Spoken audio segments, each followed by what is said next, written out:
ഇംഗ്ലീഷിലൊരു ചൊല്ലുണ്ട്, don't judge a book by its cover. അതുപോലെ തന്നെയാണ് നമ്മുടെ ആരോഗ്യം. നമ്മുടെ നാട്ടുകാർക്കൊക്കെ ഒരു തെറ്റിദ്ധാരണ ഉണ്ട്.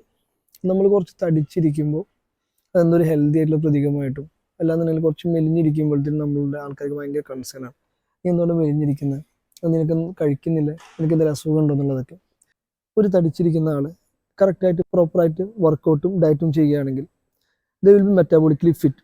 അവർക്ക് മെറ്റാബോളിക് ഡിസോർഡേഴ്സ് ആയിട്ടുള്ള അസുഖങ്ങൾ വരാനുള്ള ചാൻസുകൾ വളരെ കുറവാണ്.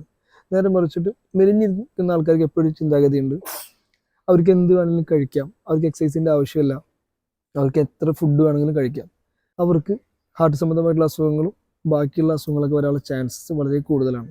അതുകൊണ്ട് തന്നെ നമ്മൾ പ്രയോറിറ്റി കൊടുക്കേണ്ടത് നമ്മുടെ ലുക്കിനല്ല, നമ്മുടെ ജീവിത ശൈലിക്കാണ്. കാരണം നമ്മുടെ ജീവിത ശൈലിയാണ് നമ്മളുടെ ആരോഗ്യമുള്ളവരാക്കുന്നതും അസുഖമുള്ളവരാക്കുന്നതും.